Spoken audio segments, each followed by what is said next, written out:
You're locked on to Scotty G and the coach, Tim LaComb. Now I know y'all are tripping. Presented by Mountain Land Supply on 97.5, the KSL Sports Zone. 97.5, the KSL Sports Zone. Scott Garrard alongside the coach, Tim LaComb, as we preview some of the upcoming opponents, Utah, BYU, and Utah State. The big one here coming up early October as Notre Dame will come into Provo to take on the Cougars. Obviously, Notre Dame coming off a couple big seasons, replacing a big-time running back. But other than that, this team looks stacked. Mike Berardino, kind enough to join us, beat writer covering Notre Dame football, part of USA Today as well. Mike, how are you? I'm good. How are you guys? Doing well. How do you fill the shoes of Jeremiah Love? Don't forget Jadarian Price. Yep. I mean, that's 2 first-round running backs. That's an oddity. It's only happened a half dozen times since the merger, and they were the first 2 running backs off the board. So, and Price was the kick returner as well, and took 3 to the house in his career. So, how do you replace them? With a committee? And it'll be 5 different names at various times during the year, but 3 to start out. And the names in the backfield, Aeneas Williams, who certainly showed breakaway ability in his first 2 years in cameos. And it'll be a guy named Nolan James Jr., who they kind of compare to a hovercraft. He kind of just flits about, kind of a scat back type, but a little more physical than you would expect. And Kedron Young is a banger, maybe a short yardage goal line kind of guy coming off an ACL. Marcus Freeman's definitely recruited an elite level, and expectations, I would imagine, are through the roof, being in the preseason top 10 and having a bunch of guys back. Where do you think this team has improved the most from last season, and where are the biggest unanswered questions? Well, in the portal, I'd say they've improved the most. Probably you'll see in the run defense. It all remains to be seen if it plays out. But they went into the portal and got run stuffer from Pitt, Francis Brew, and they'll have him for a couple of years. And they were also able to retain. So much of this era is to retain your talent, and they're able to get a 6th year out of Jason Onye, a 300-pounder. And they brought back Armel Mukum. They're very deep on the defensive line, and they added another transfer from Alabama, Keon Keeley, as an edge. So this is a group that will come at you in waves. I'd say defensive lines, especially run stuffing, should be better because there were problems last year with that. And unanswered questions, I mean, I mentioned one of them. You got to see what kind of production and breakaway ability you truly have in the backfield this year. They lose a couple of guys to the NFL out of the passing game. 3 of the most reliable pieces for C.J. Kjar last year are into the NFL, and Malachi Fields, Will Pauling, and the tight end Eli Raridan. They do have talent at tight end returning, but not that much production returning. They have a freshman named Ian Premer from Kansas just showing up here in June, who sounds like he's very physically advanced, and he'll get a shot. You know, the one thing, too, that's been really fun to watch is the development of C.J. Kjar. And when you have that kind of ability coming back for another season, that gets gets fan base certainly excited. Bear Bachmeier returning at BYU with the production he showed as a true freshman. But just work us through a little bit of his development, what he hopes to improve on, and what your expectations are for this upcoming season. Well, yeah, just in terms of having the same guy returning starter at quarterback, that hasn't happened at Notre Dame since the Ian Book days. Wow. And that was 2020 was the last year that he was the guy. You can go since then. Jack Cohn came in for a year from Wisconsin. Drew Pine and Tyler Buckner shared it in Marcus Freeman's first year. And then back into the portal for Sam Hartman, back into the portal for Riley Leonard. Now you have some continuity, but, most likely after this year, if the year goes the way they expect and C.J. Kjar improves the way they would expect, and he was pretty good last year, he's very good, then he'll be going off to the NFL after this year. That's an option for him. So they want to max out this second year as a starter for CJ. They need to protect him. I mean, that's always the case, but they really need to protect him. The Clean Jersey Award will be vital with a basically an unproven left tackle moving in, a very talented 5-star guy with Canadian roots, played his high school ball in Connecticut. But Will Black is the guy who's going to have the blindside duties because Anthony Knapp has moved him to left guard. And they have a new right tackle also, Gerby Lambert, who split time last year at right guard, but he certainly projects more with his length and his frame as a tackle. So you got bookends who have never been the bookends for C.J. Kjar before, and that's an issue. Just released the last couple of days, saw an article about the new football facility, the 150,000 square foot Jack and Kathy Shields Family Hall.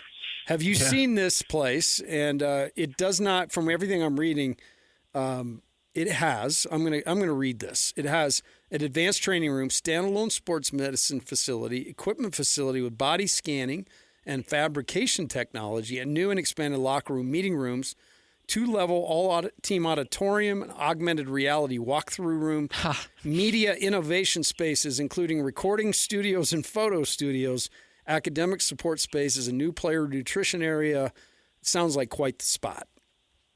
Yeah, we have not been in it yet as the media. That we believe will be brought in there at some point once camp starts, but they still had a lot of work going on. They're still finishing off the landscaping around it, and I think the inside looks to be done. Or they weren't wearing hard hats when the players took their ooh and ah video tour. But everybody who at the top level, dozens of programs have this kind of thing, but this one is state of the art in every way. I don't want to underplay it. I thought that the Guglielmino Sports Athletic Complex was outstanding and through the years, but they kind of outgrew it, and they're going to just pass that on to the other sports, the so-called Olympic sports. Will get to use that as their playpen. So they've already, when you walk in, we got to sit with Marcus Freeman. Everybody did here locally in 2 waves last week, and you're in the ante room and you're looking at where are the Heismans? What happened to those? Well, they'd already been moved over to the new building, and all the other awards. The national. The last time they won the national championship at '88, it was still sitting in the Goog. So I'm sure they took extra care. They had a larger crew to make sure they moved that, because that's even harder to come on. But no Heisman either since '87 with Tim Brown. It's they expect those streaks, those droughts, I should say, to end at some point in the remainder of the decade. But we're halfway through it, and Marcus Freeman's got everything, as you said, rolling at max capacity. So you look at this schedule, obviously there's a lot of big names here, and Notre Dame always does that with Wisconsin, Michigan State. I don't know what's going to be left of this North Carolina program with some of the other news coming out today. Stanford, Navy, USC. I want to ask you about USC coming up here in a bit. And then there's BYU in Provo. When you look at that, you realize that BYU is right there with USC and being one of the 2 best teams that Notre Dame might play this year. When you see that on the schedule, what are your thoughts, especially coming to Provo and having to play the Cougars there? There's no USC. That's a big deal here. I meant no USC. Off. Yeah, no USC. So BYU sliding into that spot.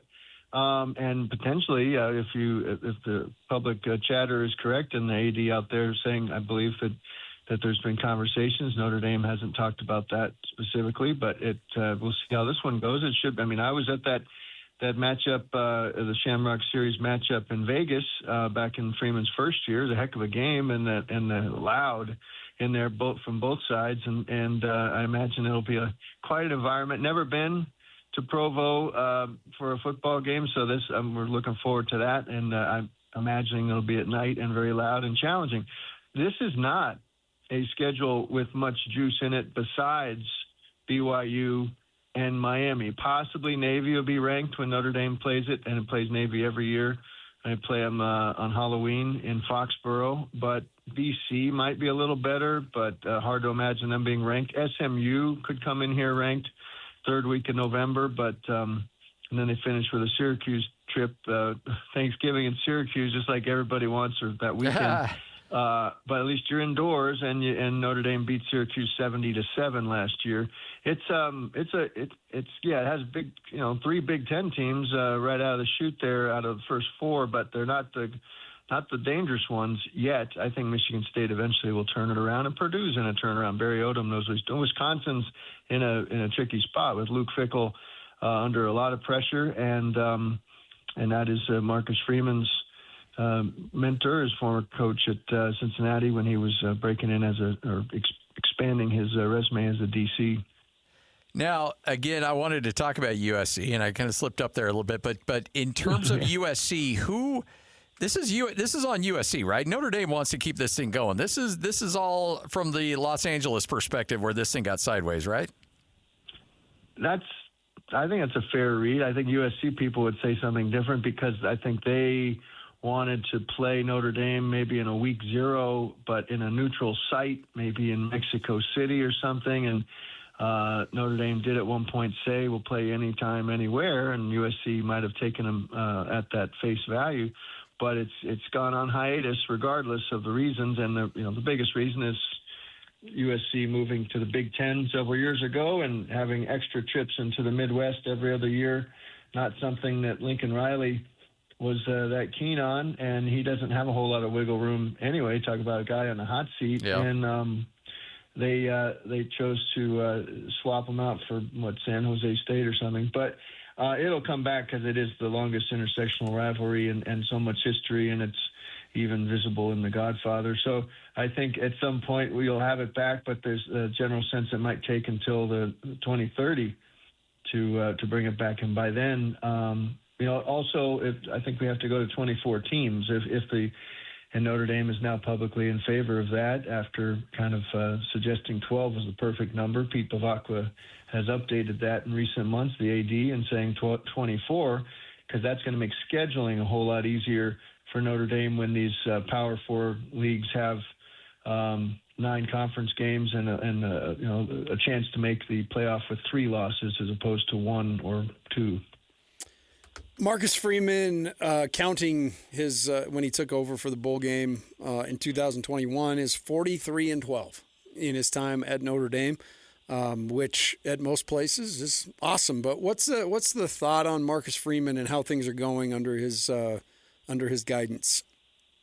Well, the aforementioned AD, Pete Bavacqua, who used to work at NBC and run their sports division, when I asked him about the contract situation and the what had been annual interest from the NFL, this is going back to December, but that's when Bavacqua said that he views the Marcus Freeman contract as a living, breathing document that can be revisited at any time, and that's basically where they've taken it, which means private institution, very hard to get to the details. No one has exactly where it stands, but Marcus Freeman has since updated how happy he is here by saying that he'd like to eventually retire from Notre Dame if they would be, and he's 40 years old. The man just turned 40 in January. So he feels comfortable and valued. They love having him here. He's immensely popular. He's recruiting at levels that they haven't since the Holtz era, if then.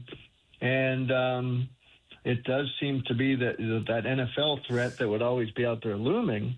I think Notre Dame really has to feel like it dodged a double whammy, potentially, maybe 3, when the Giants, the Ravens, and the Steelers all had a chance to make their pitch, either mostly by phone, I'd imagine. But Marcus Freeman did admit he was in listening mode in December when this group chose not to go to the Pop-Tarts Bowl and play BYU then. And that gave him more time to work the portal and also his own personal portal. And he stayed put. And I think they feel that they're in a great spot. I gave a long answer, and I'll give it a short one.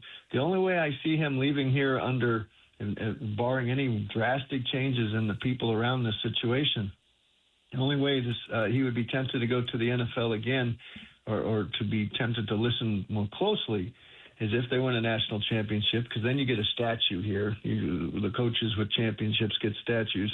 He has no statue currently. But then okay, that's a big box to check. You end that drought, and then maybe you listen. But the college coaches at the top level, thank you, Curt Cignetti, and Marcus Freeman drafting right off of that, somewhere in the 12 to 13 million a year range. And I don't think the NFL is paying the unproven first-year guy that's not the scale there. You have to earn your way up to the Andy Reid level. So I think money's not the issue. Well, we appreciate your time. Thanks for joining us. Looking forward to seeing you out here in Provo for a big one, BYU and Notre Dame. Thanks for your time, and we'll talk again soon. Sounds good. Thanks, guys. You got it. Good stuff. And good conversation there. Mike Berardino covers Notre Dame, and you can tell there's some guys you talk to. He's an encyclopedia of Notre Dame football. Absolutely. Goes back to the last Heisman in 87. And, Marcus Freeman's won a lot of games, 43-12, 78% of his games, but yet to win the title. Yeah. And that is one place they love their titles. They love their big buildings, their gold helmets, and their titles. The one thing, too, about Notre Dame is that, for a lot of times, especially with the old college, in the early years of the college football playoff, Notre Dame would stack their schedule in such a way where they'd be undefeated or a one-loss team get in there and then just get blown out by Alabama or Clemson or whoever was in there. It's like you have no business being there. Now with Marcus Freeman, they play in such a way where it looks like they deserve to be there. Like they're tougher, they're more athletic, they're just a different level of team than they were under Chip Kelly. And I think that you're seeing that in a big way. Last year declined the invitation to the Pop-Tarts Bowl. I hated that. They said no more of that, but did make it to the CFP and lost to Indiana in the first round 27-17. So, I'm excited. Their schedule looks one that they can roll through and hopefully undefeated when they come through Provo. Let's get BYU and Weber State both undefeated. Let's go. Yeah, I'm all for it. Why wouldn't you? There's state schools. 97.5, the KSL Sports Zone, as we get a chance to chat with, and I've been fired up to chat with this guy for quite some time. Eric Kjar, he's the new head coach at Weber State. Big Sky Media Days going on. Wrapping that up. Coach, your first media day, how'd that go? It was good. It was awesome to get to meet a lot of the coaches and kind of familiarize myself with more of like the just Big Sky personnel in general and get comfortable that way. It was great. So I'm going to be selfish here for a second. I am rooting for you in a big, big way. And I know us in the media, we're not supposed to be, cheering, but I am fiercely loyal to high school kids in the state of Utah. And I feel like the transfer portal and the current landscape of college athletics has really done the high school kids a disservice, not just in Utah, but across the country. And to see the way you've recruited and your point of emphasis to really get back to your roots in the state of Utah, I love that you're doing that. And I got to think that's going to pay dividends for you, Coach. Oh, man, I appreciate that a lot. I think it will for sure, too. I like you had mentioned earlier and how you believe. I feel strongly in the Utah kids for sure, especially at the high school level and what they can bring to us at Weber State and just their abilities. I think it's one of the best states for just athletes and college athletes in the country. So, I mean, I feel so strongly about it and love that I'm at a school in state that gets to recruit heavy in state. So I think it's a big advantage for us. Coach, this move was announced back in December, and I imagine your world has been a little bit of a whirlwind since then. Walk us through kind of you deciding to take the job and what this last couple months has been like in preparation for your first season. Yeah, it was I had kind of decided to pursue it, just had been told by a few people familiar with the program to go after it, and I wasn't really sure how serious they would be in taking a high school guy serious. I had a kid that was up in the program, a son that's up in the program there already. But really the deciding factor on whether I was going to really do it or not was my youngest, Carter, who's going to be a senior at Corner Canyon. And I had coached all my kids all the way through everything, even my daughter who did track. I coached track there too. So that was really kind of the deciding factor. And at first I wasn't sure I was going to actually do it because he was not a fan initially of the idea, but had came back pretty quickly after and really wanted me to go after it. So with his blessing, decided to kind of jump into it, and it's been something I've wanted to do just from a challenge standpoint, and Weber's a great place to do it at, and I think there's a few things that make it nice. It's in a great state that you can recruit heavy in and get good talent that's right at your doorstep, and then it continue to, it has the airport that's right there that's easy to get in and out of Ogden too. So I think there's a few draws like that. I think just the fan base and how Utah's passionate about sports and the facilities that we have at Weber, it was a great draw, and that's kind of what really enticed me into doing it. There was a few things there, but felt like it was right. So when you when you settle in there, you look at roster development, you look at what you have, what you're inheriting, and then also what you're bringing in. Give me, you don't have to go individual players, but I don't think the cupboards were necessarily bare for you there at Weber State. How well do you feel like everything's come together in building that roster, and how guys have acclimated to your system? Yeah, so there was a little bit of kind of both. So there was some great pieces that were there. I feel like we were really extremely lucky in the quarterback room with two of the guys that were already there. One of them, finished off the year last year for him, and one of them had a hand injury the previous year, Cash McCollum, who's a really good player and throws it as good as anybody I've ever coached as far as arm talent goes.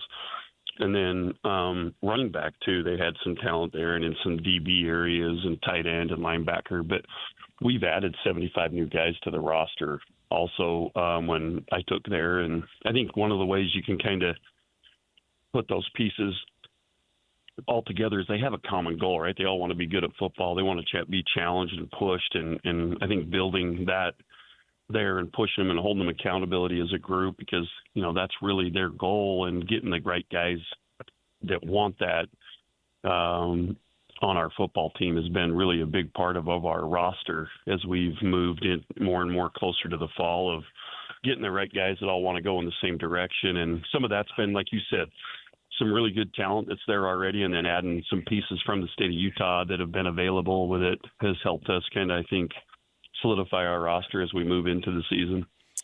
You've won everywhere you've been, and I saw a number today that blew my mind. It was like I needed to be that kind of coach. You lost 10 games in 9 years at Corner Canyon, which is absolutely amazing. And so I got to believe that culture and the culture that you instilled at Corner is really, really important. What's the culture like at Weber? Has that been a big step to bring your all of that and get it installed in everybody's minds? Yeah, I think the biggest thing, and I felt like what we did at Corner but is I think been the biggest change for players is just accountability with everything that they're doing, whether it's, weight room and pushing themselves in there, or it's academics, or it's on the practice field, just, being held accountable for the standard that we're going to uphold. And there, you have to be locked in and dialed in, and you have to have some urgency in this game of what you want to do and what you want to accomplish, and it's across the board. And guys being held to that was one of the biggest things that guys were happy about in their exit interviews after spring ball, was the accountability factor and being held to some standards and being pushed to be better than what they've been, and them being able to find some of that, I think, is really what coaching is, and pushing guys into that, but still having, good relationships where you can have some good, hard, honest conversations with what you expect from them as you try to develop them as a football player. And that's really what we did there. And I continue to do that there. And it's happened fast. I think these athletes are pretty motivated here to take those steps. So it moves pretty quick.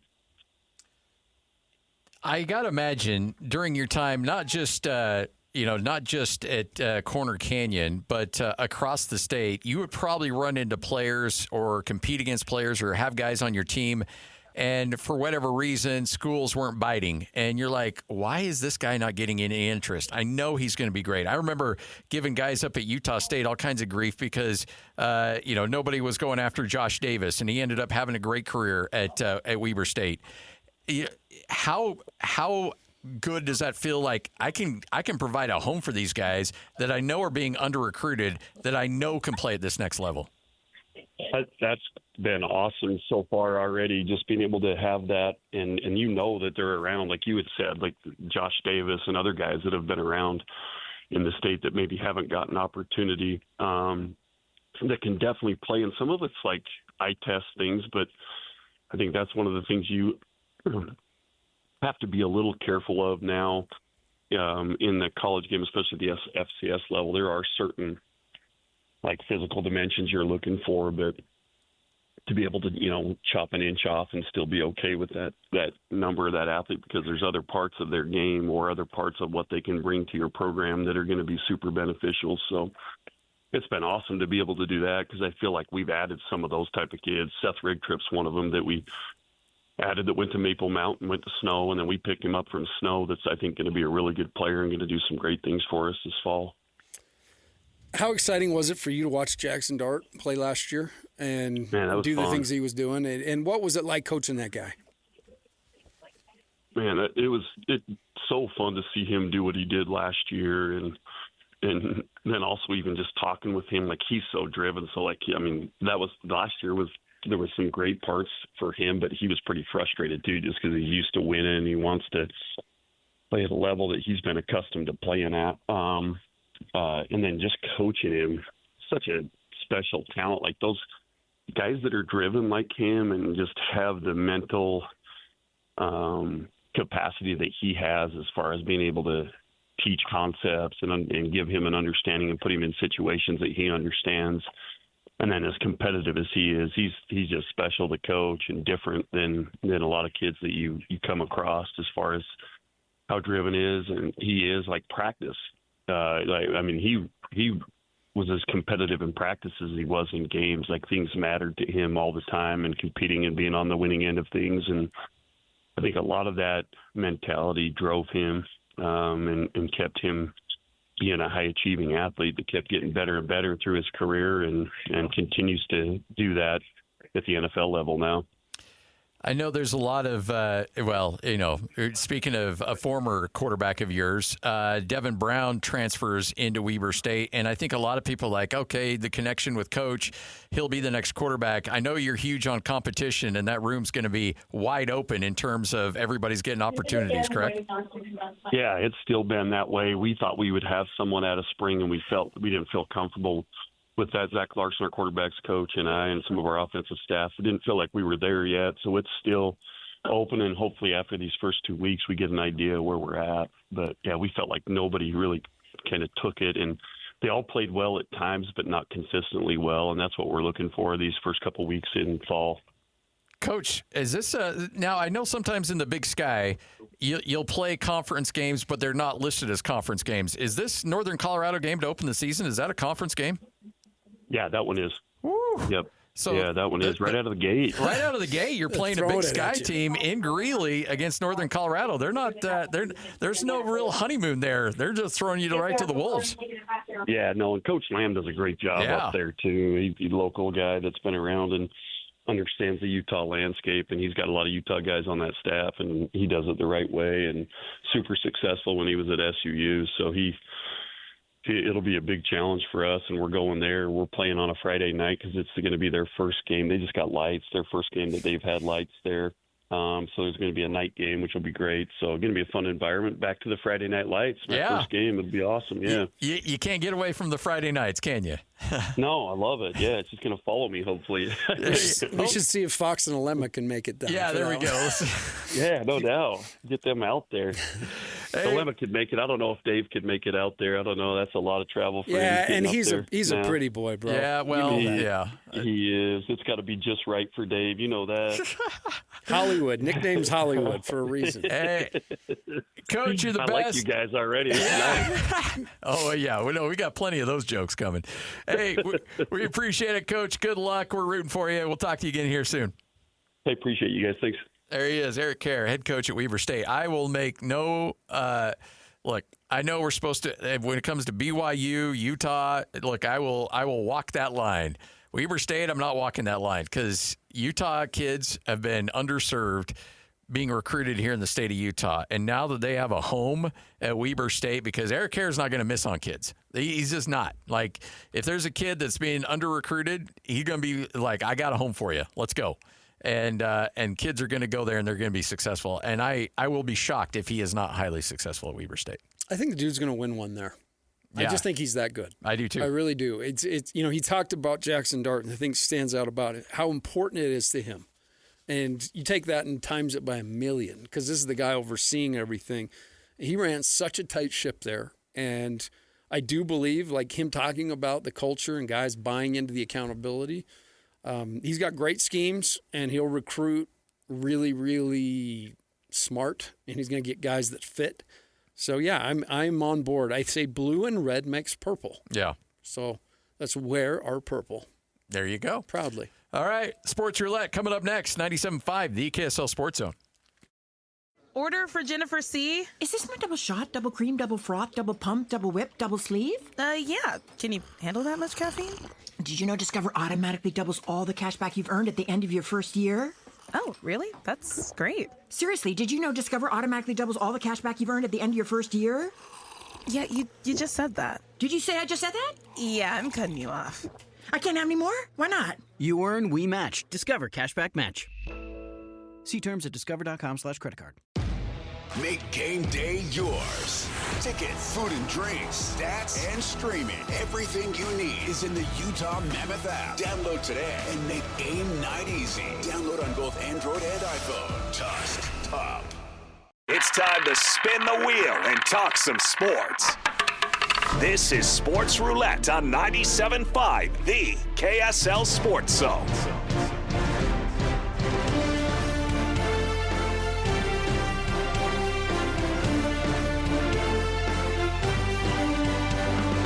It's a little thing we like to call Sports Roulette right here on 97.5, the KSL Sports Zone. All right. Let's, Alex, by the way, is manning the roulette wheel today as Lloyd is on a, I can't say much deserved vacation, but. Vacation. Just a vacation, one of many. Did he show you how to use the wheel? You have to unlock it with your foot. I did. We've gone through the process. I know how it Perfect. all assembled. I'll shut up. I'll shut up. All right, fire it up. Let's go. Get a driver. Yeah, get a driver. How many of these are we going to see? Yeah, today's been like a deluge of DUIs today. So if you haven't heard, this is another one. Tight end coach from the Commanders is fired right before the season because he thought it might be good to go out and have a little drink and drive around, which is never, ever good. No. And so he has been removed from his position, one that he fought. Like, I looked at Eric Kjar's resume and the places he's been. And I talked to you earlier about, you starting your first job and nobody wanting to switch places with you then. No. But the amount of work that goes into this, and then just to be able to, one stupid decision cost you your job. So just a lesson, get a driver. That's why, especially over the last few years where a lot of things what you say are under a microscope, and I'm not complaining about that, but I always believe, like, if I end up getting fired because ratings drop and nobody wants to listen and blah blah blah, then you know what? Look, co-host, right? I put up a good fight. We had a nice run. Okay, so be it. If I get fired because I said something stupid or did something stupid, a self-inflicted mistake, then that one's going to hurt. That one's going to really sting because you can control that. If this guy gets fired because he's a bad tight end coach, all right, well, you're just bad at your job. And then, go sell shoes. Like, figure something out. But if you got a job in the NFL, and the great thing about those jobs, once you break in as an assistant, you'll always have a job. Now you might have to move around a lot, but once you're in the fraternity and you make friends, you're always going to have a job somewhere. But yet, if you screw it up like that, and you're like, you have to go home and tell your wife, like, yeah, they let me go. She goes, is that because you got DUI? Yeah. We were going to remodel the kitchen. What's wrong with you? Like, I know. Had one too many, blah, blah. That's like, I couldn't live with myself like that. It would be awful. And I will share this because It was a conversation I had, but like Ben Steele's not a bad dude. He made a bad decision. Yeah, right? Exactly. Had a really, really in-depth conversation after Mark Few got his DUI with Mark Few. And suffice it to say, his whole thing to me was never. Don't think for a minute that you can get away with it or do it. He's like, first time in my life, I just, threw caution to the wind. And, if you watch, you can pull it up and watch it on YouTube. Oh, yeah. The body cam footage. And it's not great. It's not great for the cop. It's not great for Mark. But he pleaded with me. He just said, I don't know the way you live your life. I don't know what you do. But I will, for the rest of my life, I'll either have somebody drive me or I won't drink. Yeah. Because it was that type of jarring experience. So if you're out there, listen up and get a driver. Just don't do it because just like this guy's going to have to start and get somebody to give him a crack again and start climbing again. And for what? He was at 1:15 in the morning driving around. He could definitely avoided that situation. All right, go ahead, spin it.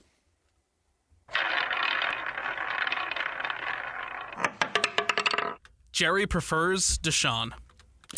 You know this one? Yeah. Take it. Well, so was it Instagram where he got it? Yes.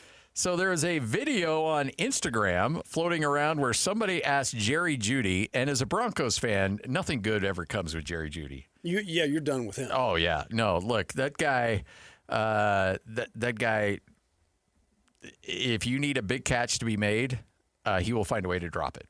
Let's just say that. But there's a little bit of a contest brewing between Shedeur Sanders and, why am I spacing his name? Deshaun Watson. Yes, thank you. The masseuse. For the quarterback battle. The massui. And Jerry Jeudy was asked, hey, who do you think should be the QB1? And he flashes 4 fingers. Well, guess who wears number 4? That would be Deshaun Watson. So obviously it breaks out. Jerry Jeudy, he's got a dog in the fight. He wants Deshaun Watson. He has to come out and say it was that was totally taken out of context. They didn't let the thing play out. They had it was cut off. Trust me on this one. I have not made up my mind on who I want to be quarterback. I will support whoever gets the job. Blah blah blah. He just wants passes thrown his way. So in case Shedeur wins the job, he doesn't want to get on Shedeur's bad side. That's for sure. So. He claims it was taken out of context. He believes it was clipped. But, yeah, be careful. Because if it goes to Shedeur's going to have a long memory there, Jerry. And Jerry is coming off 600 yards receiving last year. The year before, though, he was 1,229 in his first year with Cleveland after he left Denver. And in his time in Denver, what was he there? 1, 2, 3, 4 years. I would have thought his touchdowns would have been more, but maybe he dropped a few. He dropped a lot. Yeah. And, that guy was pain in the butt. He had 11 touchdowns in 4 years with the Broncos. Now, granted, those were not good years in Denver. Like, he was going through a lot of quarterbacks, but it wasn't good. Yeah, just don't post that stuff on. I guess that's my lesson for that one. If we're giving lessons, don't post that on social media. All right, spin it.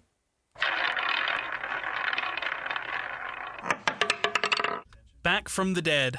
So, Majority Leader in Congress, John Thune, last week essentially said it is not likely that the college sports bill will see the floor and be voted on.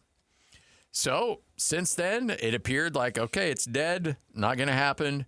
Well, Ted Cruz, Betsy Cantwell started rallying the troops again and have now been essentially negotiating with Power 5 conference commissioners as well as representatives from Notre Dame.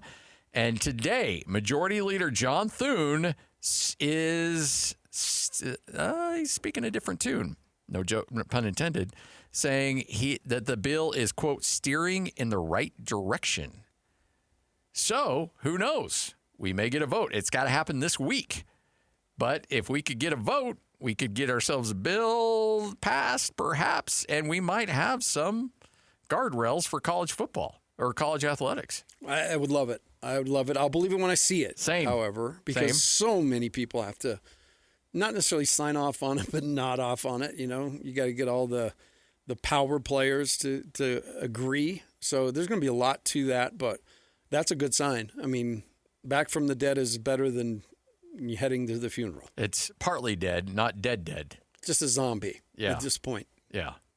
It might come out of the grave and eat you, but it's not. It's still kind of active. And we need it. I mean, we just need it. Please. And again, if the end game is that big super league or whatever, up until that time, let's just give us something we can work with. Just something. Just give us some light at the end of the tunnel. Come on, Smalls. Like we're going somewhere.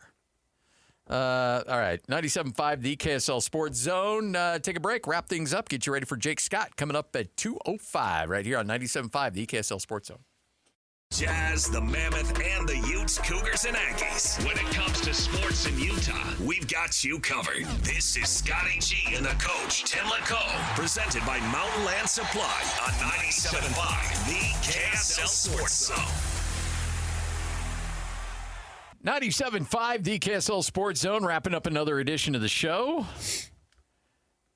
It's a Monday, coming off the holiday weekend, all the parades in the rearview mirror, hopefully all the fireworks in the rearview mirror. Calm it down, people. Hey, look. It's over. Yeah, look, July 24th, Brigham Young said this is the place. Everybody celebrated, and then they got back to work. Nobody was letting off fireworks on July, whatever today They were is. hauling from the quarry. Yeah. So get to work. They were building stuff. So no fireworks for you, okay? Call it good. We're done now. Everybody can move on and do their stuff. Jake Scott's going to hop on coming up at 2:05. LeBron James in Philadelphia. Nobody saw that one coming. Nobody really anticipated. Maybe LeBron actually wants to win, but he wants to have the coattails of a team that has a pretty good roster of all those teams going into it. This is the best roster of the group. Yeah, for sure. Certainly Cleveland. Yeah, I mean, as I was looking at it, and that was, Philly was intriguing. It got more intriguing after the move that Boston made. And, we all asked what he would prioritize. To me, it was, the number one thing was a chance to win. And will they have a chance to win? That's all going to be determined by the big 7-foot guy with 270 pounds. That's only played, I think, 80 games in the last 3 years. So that's going to be the key to it. Can LeBron influence this guy? Because, yeah, he's been injured. Yeah. But he misses far too many games for things that I believe that he could probably play with. Yeah. I think he just got into a habit. Well, and that's, is LeBron James the kind of guy that's going to hold dudes accountable? LeBron's a weird dude. We know it. He says weird things. I get it. But does he have control of a locker room to be like, hey, Joel, come on. It's a hangnail. Get your butt back out on the court. Let's go. I mean, Jake's sitting here getting ready for the show. I mean, we watch that dude. We watch guys come in, and he is a freak of nature. Yes. Just his sheer size. These guys are big.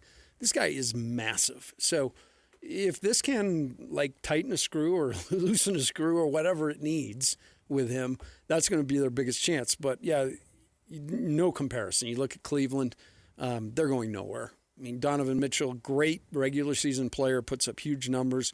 But we've all seen it when it's time to get really serious. His game kind of fluctuates. And then they've got his running mate, Mr. Defense, James Harden. Oh, yeah. Right? Analytically. I feel player like of the year. Cleveland got worse. And Philly it's a better choice for him to win than Miami, too, because from the outside looking in, just Bam and what he is. Giannis and what he is, LeBron what he is. I mean, there's no way they could win. So this is all about a chance to win, and probably doesn't hurt. He's as far away from his family as he could be. You mentioned it earlier when we were talking to Kurt Heelan. What's going on in Boston? That's a bad. Brad Stevens was thought of as being this, mastermind behind the glass. He's showing everything but right now. This thing flipped on him. Is it the private equity coming in and making him make decisions? Good question. I don't know, but it seemed like that one it happened so fast. It happened in the middle of the night, and there was not very much to the trade. The Celtics get back a shell of Paul George. And look, man, the guy can go out there in a certain night, and he can be great. He did against the Jazz a couple of years ago. But consistently lining them up with what Boston wants to do, I just don't see it. No, it's a bad deal going on in Boston. So you look at as you see this team, or as you see this league starting to take shape. West, top heavy. East, probably better from top to bottom, but doesn't have there's no Oklahoma City, and I know San Antonio just lost to New York, but those are your two big dogs, but after that, I think your East is really, really competitive with each other. Now, I don't think anybody's coming out of the East and winning a title this upcoming year, but it's not a bad conference. I think Detroit's still a player. They're going to win a lot of games. Will they make hay in the playoffs? Do they have enough shooting? Right, that comes down to that. The Knicks obviously have been weakened a little bit, but still have Brunson. I mentioned the Cavs. I think the Raptors will be better if the aspiration deal can get worked out and Kawhi actually goes there. But my team, the team that I've got my eye on in that league, and look, man, Quinn Snyder has. He's done really good things, but he can also get too tricky for his own good. I'd like Atlanta this year, and I think he will too. I think defensively they're going to be a juggernaut. And so then you mentioned 76ers. Orlando's another team with a new coach, a new attitude, maybe some different looks offensively. And Paolo kind of, being in that period of time where he's been in the league enough, he knows what to do if he can stay healthy. They can stay healthy. The East is very interesting because you look at the West, and it's Oklahoma City and San Antonio. But then you've got Denver, who we just talked about, major flawed. Los Angeles is a new iteration that will take a little bit of time to gel. The Rockets, certainly flawed. Minnesota, certainly flawed. The ball, will LaMelo make that big a difference, or will he take them down?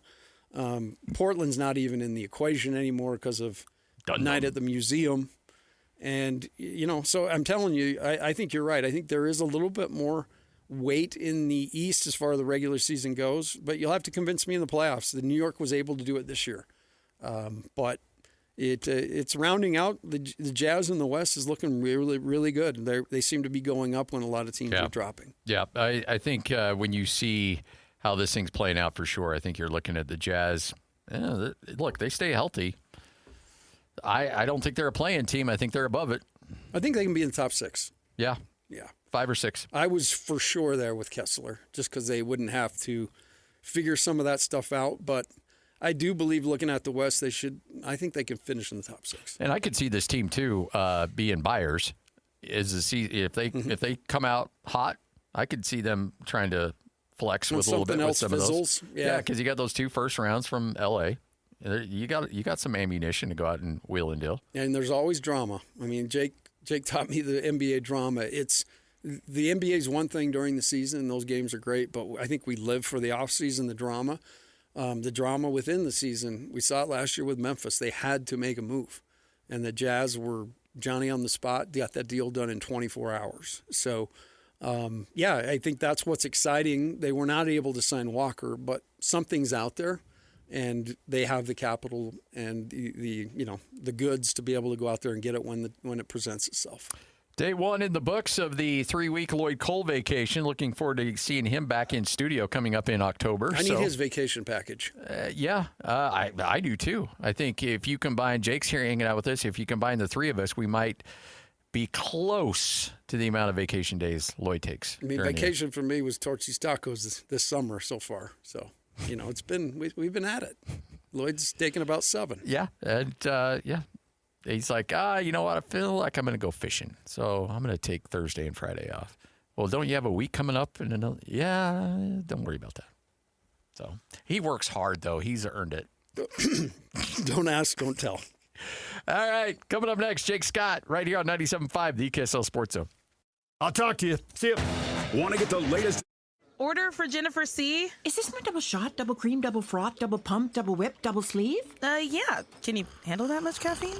Did you know Discover automatically doubles all the cash back you've earned at the end of your first year? Oh, really? That's great. Seriously, did you know Discover automatically doubles all the cash back you've earned at the end of your first year? Yeah, you just said that. Did you say I just said that? Yeah, I'm cutting you off. I can't have any more? Why not? You earn, we match. Discover Cashback Match. See terms at discover.com/creditcard.